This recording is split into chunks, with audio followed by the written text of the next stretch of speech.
বিসমিল্লাহির রহমানির রহিম। আল্লাহ পাক বলেন, আয-যানি লা ইয়ানকিহু ইল্লা জানিয়াতান আও মুশরিকাতান।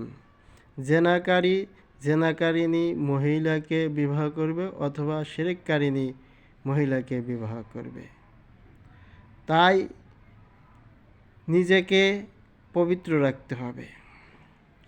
আর সংযম থাকার জন্য সবচেয়ে ভালো উপায় দুইটা পদ্ধতি।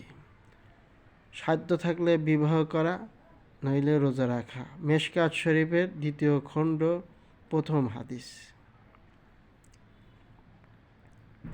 এবং নিজের নফসের কুপ্রবৃত্তির পূজা করা যাবে না।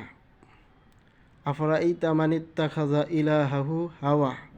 আল্লাহ ছাড়া কারোরই পূজা করা যাবে না। তাহলে ইনশাআল্লাহ মনের মতো মানুষ আল্লাহ মিলা দিবেন।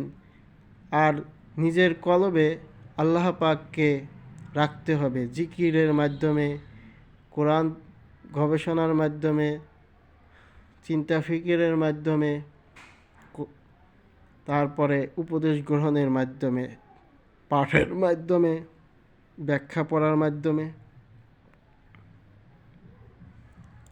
তাহলে নিজের মন পবিত্র হবে। তখন আপনি পবিত্র সঙ্গী পাবেন। এই জন্য প্রতি মাসে কমপক্ষে 3 দিন রোজা রাখা, শেষ রাতে পানি পান করে খুব ক্ষুধা দেওয়া, ক্ষুধার আগুনে যাতে নিজের যৌবনটা ইটের মতো শক্ত হয়, যাতে পবিত্র হয়ে যায়। অবশ্যই তখন মনে শান্তি পাবেন, সব জায়গায় শান্তি পাবেন। আলা বিযিক্রিল্লাহি তাতমাইন্নুল কুলুব। তো আপনি পবিত্র হয়ে যান, বেশি বেশি কালেমা তয়্যিবা পড়েন। তয়্যিবা মানে পবিত্র। এই কালেমা মনে মনে বেশি বেশি পড়েন, তাহলে আপনার মন পবিত্র হয়ে যাবে, শিরক মুক্ত হয়ে যাবে। আল্লাহ পাক আপনাকে পবিত্র সঙ্গিনী মিলা দিবেন।